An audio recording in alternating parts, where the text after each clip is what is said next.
Bismillahirrahmanirrahim. Assalamualaikum warahmatullahi wabarakatuh. Selamat pagi pada adik-adik SIBA, siswa baru. Pertama-tama mari kita puji dan syukur kepada Tuhan Yang Maha Esa karena atas rahmat dan limpahnya pada hari ini dapat bertemu lagi dalam keadaan sehat walafiat.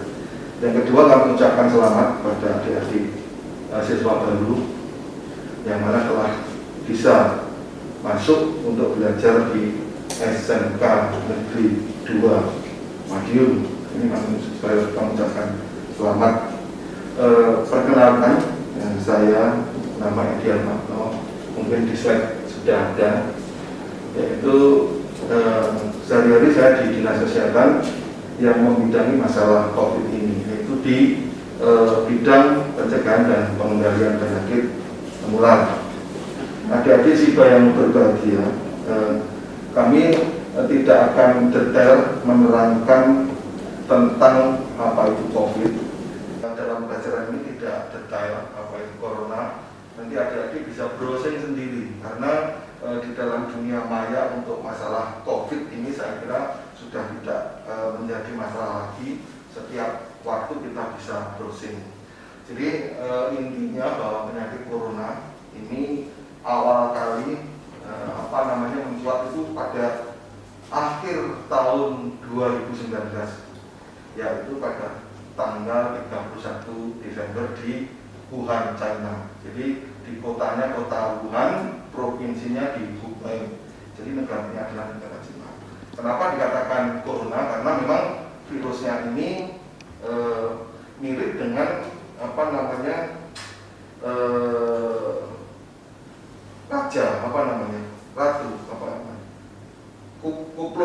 kupluknya raja, jadi corona, kupluknya corona.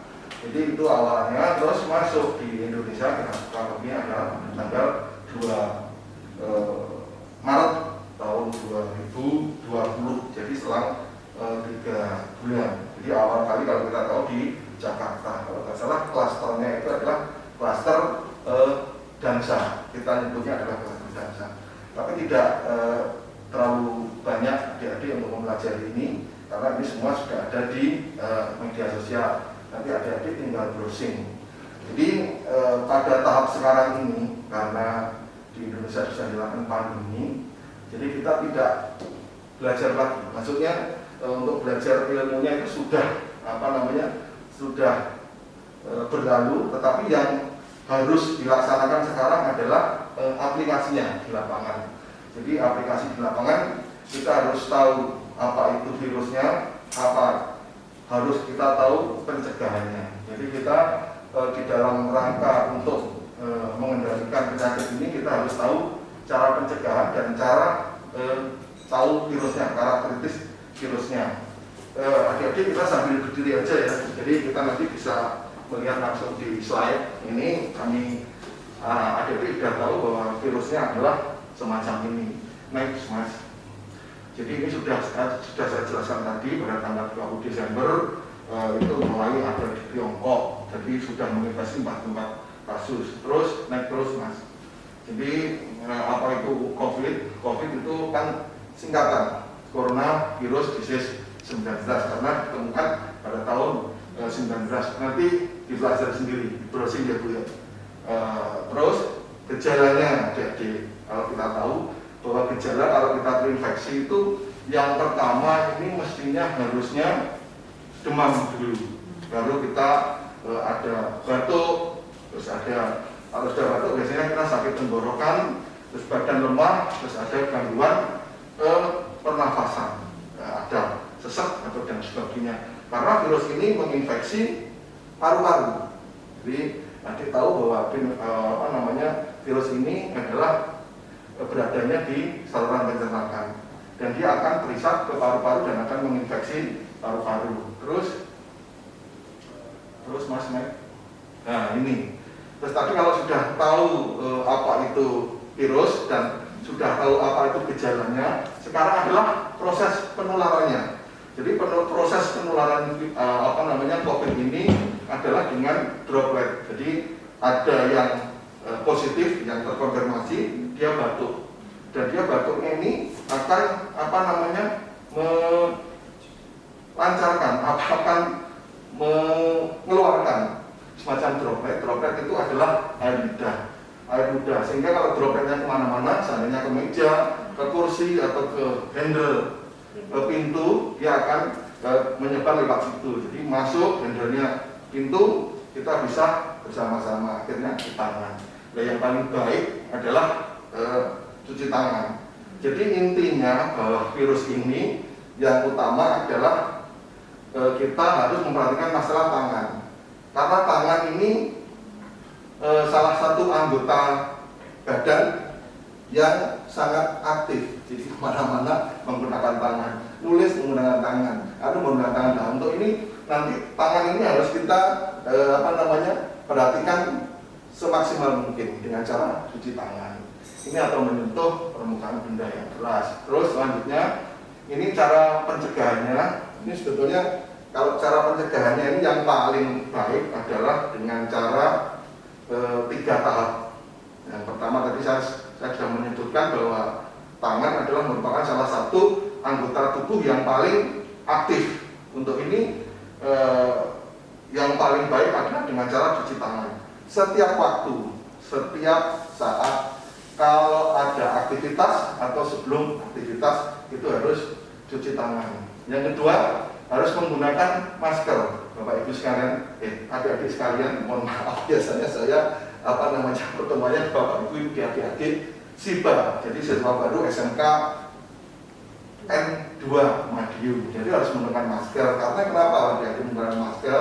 Karena salah satu yang paling tempat untuk perindukan COVID-19 adalah di daerah mulut dan di pencernaan. Untuk ini masker merupakan salah satu upaya yang paling baik untuk menyembur.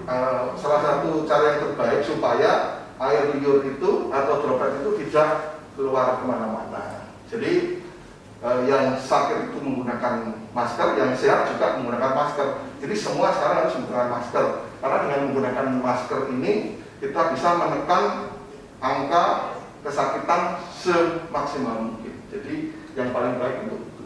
Yang lainnya adalah ini juga tadi sama, kalau cuci tangan itu di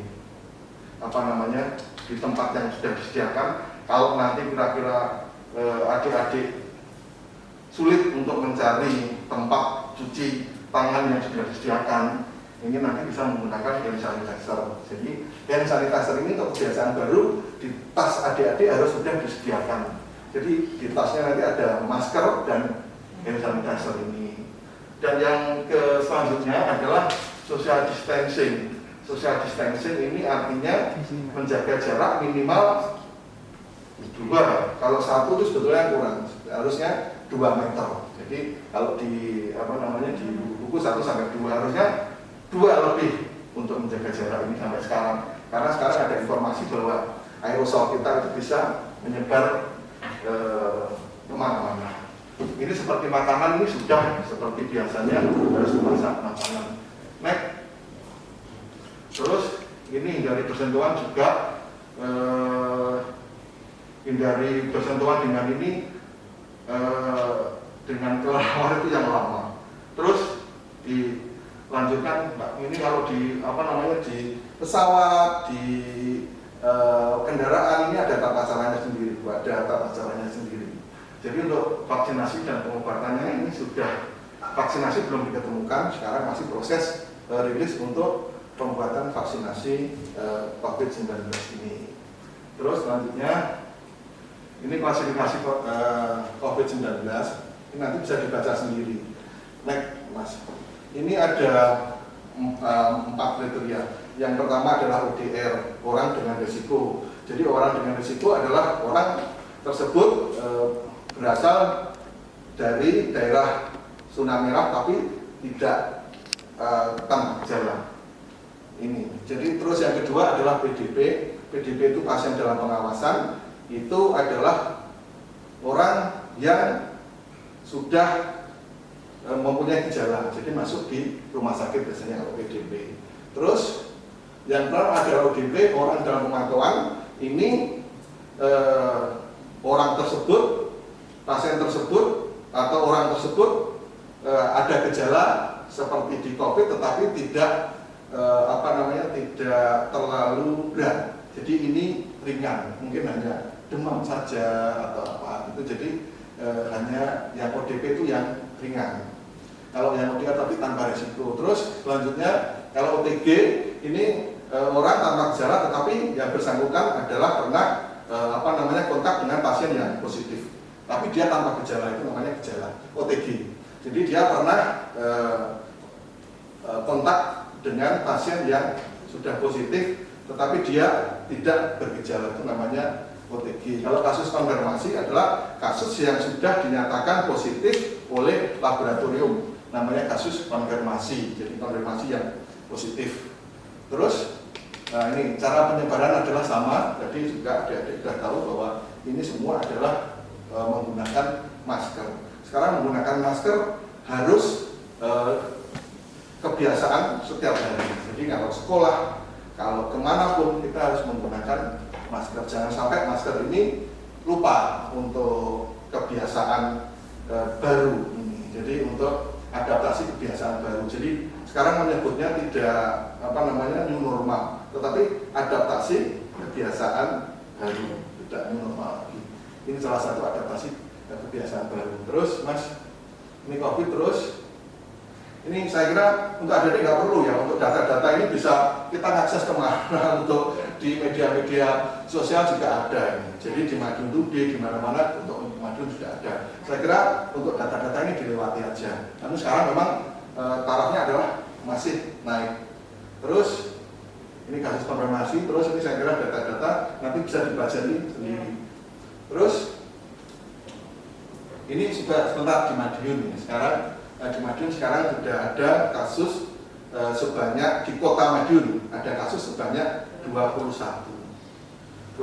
yang kasus konfirmasi ini tersebar di wilayah kota Madiun. Ini ada yang merah-merah ini. Sampai dengan hari ini mungkin 21 kasus. Terus ini nanti dipelajari sendiri adik-adik, sudah ada ini.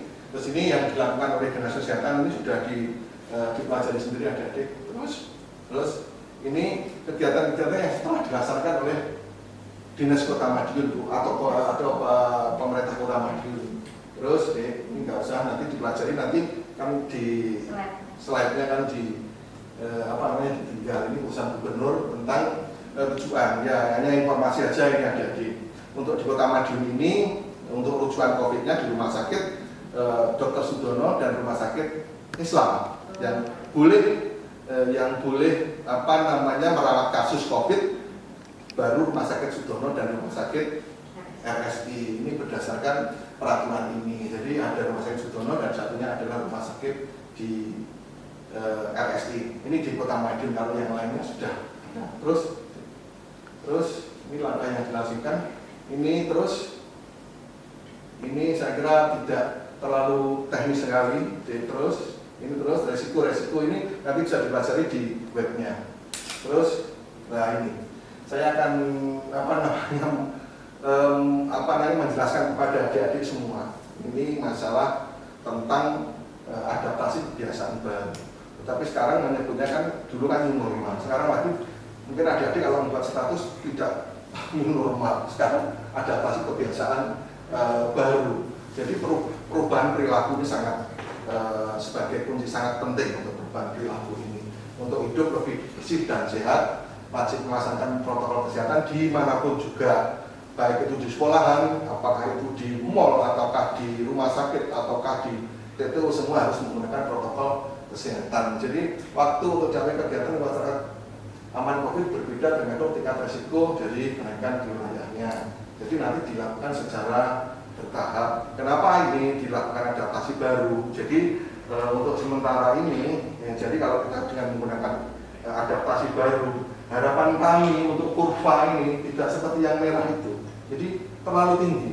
Kalau terlalu tinggi itu apa artinya? Kalau terlalu tinggi itu rumah sakit tidak bisa merawat pasien dan ujung-ujungnya nanti akan meninggal kalau kita tidak kapasitas rumah sakit dengan jumlah pasien. Kalau kita tidak mengikuti adaptasi kebiasaan baru ini, nanti grafiknya bisa naik ini. kalau kapasitasnya rumah sakit sekian kan otomatis yang sekian itu tidak tertampung gitu ya, sehingga akan menimbulkan banyak kematian. Terus Mas, ini pencegahan COVID dengan masker ini yang saya harapkan yang sangat penting. Terus ini masker ini hanya pengetahuan saja. Kalau untuk kami ini yang ada di luar bedah dan di luar rumah sakit cukup dengan masker kain, jadi tidak perlu pakai masker bedah, tidak perlu pakai masker N95. Terus ini cara penggunaan dan mencuci, nanti adik-adik dipelajari sendiri. Nanti ada 6 kalau tidak 7 langkah. Jadi cara cuci tangan yang paling baik itu seperti apa nanti untuk PR Bu. Jadi nanti adik-adik supaya browsing bagaimana cara mencuci tangan yang baik dan benar. Jadi mencuci tangan itu tidak hanya mencuci selesai, tidak, itu ada langkah-langkahnya. Kalau tidak salah langkahnya ada sekitar 7 langkah. Terus ini terus menggunakan masker. Oh iya, ini pembuangan masker adik-adik sekalian. Jadi untuk pembuangan masker jangan sekali-sekali membuang masker itu dalam keadaan masih utuh. Seperti masker medis dari teman-teman di di puskesmas maupun di rumah sakit, kalau buang sekarang tidak hanya asal membuang, itu harus dirusak dulu. Jadi supaya tidak dipergunakan yang lain. Karena masker sekarang itu kalau dipakai sekali itu masih baik. Jadi tidak bisa secara fisik tidak bisa. Oh ini masker sudah dipakai. Oh ini masker yang belum dipakai, nggak bisa. Makanya kalau kita membuang masker harus kita rusak. Ini perhatian buat kita semuanya. Terus ini penjagaan di kendaraan umum saya kira ada sendiri. Nanti protokolnya ada sendiri, nanti bisa dipelajari. Terus Mas, ini di tempat kerja, ini kalau ada di sekolahan. Kalau sekolahan itu tetap ibu ya. Jadi jaraknya sekarang masih gitu ya Bu ya. Sudah lebih dari 1 meter atau sudah penuh gitu sekarang. Kan tetap yang menggunakan social distancing ya. Di tempat kerja, saya kira tadi saya masuk di sini tempat cucinya sudah banyak. Saya kira ada 2 di sana tempat cuci itu. Jadi ini sudah dilaksanakan di SMKM 2 ini. Terus ini pencegahan setelah bepergian sama. Kalau setelah bepergian, kalau adik-adik dari sekolah jangan langsung ke PATV atau jalur langsung makan. Itu kalau pulang dari sekolah sebaiknya lepas sepatu di luar dan kita langsung mandi. Jangan makan dulu atau langsung lihat TV dulu atau nge-game di rumah. Tidak boleh, jadi langsung mandi. Terus ini menjaga tubuh adik-adik sekalian. Memang menjaga daya tahan tubuh itu bisa meminum vitamin maupun olahraga secara teratur dan sinar matahari. Jadi sinar matahari yang baik adalah sinar matahari yang kandungannya vitamin D-nya yang banyak, harus sekitar jam 10 ke atas. Jadi minum air putih yang banyak supaya terowongan tidak kering. Terus ada lagi konsumsi buah, minum vitamin, cuci tangan dan olahraga. Olahraga kalau sekarang di Madiun yang yang lagi ngetren adalah sepeda. Jadi yang jalan itu sudah ada sekarang sepeda. Tidak apa-apa, sepeda ini juga baik. Yang penting kita enjoy. Terus saya kira itu Bapak Ibu sekalian, waktunya tinggal 5 menit. Iya, tinggal 5 menit. Nanti dipelajari sendiri film yang ada dari kita, yang itu tadi Mas, yang dipelajari yang film, nanti bisa didiskusikan sama adik-adik. Mungkin nanti ada yang salah satu adik-adik nanti kita melihat bareng. Nanti coba ada salah satu yang berani untuk maju untuk menjelaskan adaptasi kebiasaan baru ini. Jadi seperti apa?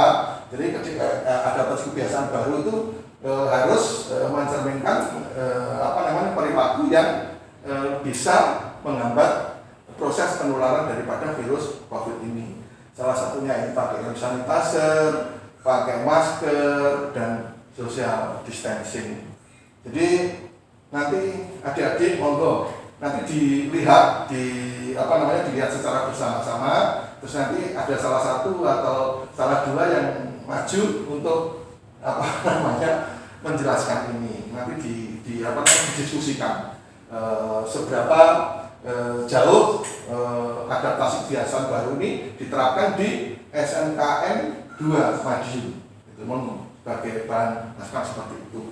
Mungkin sementara dari kami cukup sekian dulu. Ada dan lebih dan kurangnya kami mohon maaf yang sebesar-besarnya, dan adik-adik titip supaya melaksanakan protokol kesehatan. Ada 3 langkah. 1, untuk selalu cuci tangan setiap selesai dan mau aktivitas. 2, harus menggunakan masker. Dan yang ketiga, social distancing. Itu aja yang harus dilaksanakan. Terima kasih adik-adik siswa baru. Atas lebih dan kurangnya kami mohon maaf yang sebesar-besarnya. Wassalamualaikum warahmatullahi wabarakatuh. Terima kasih.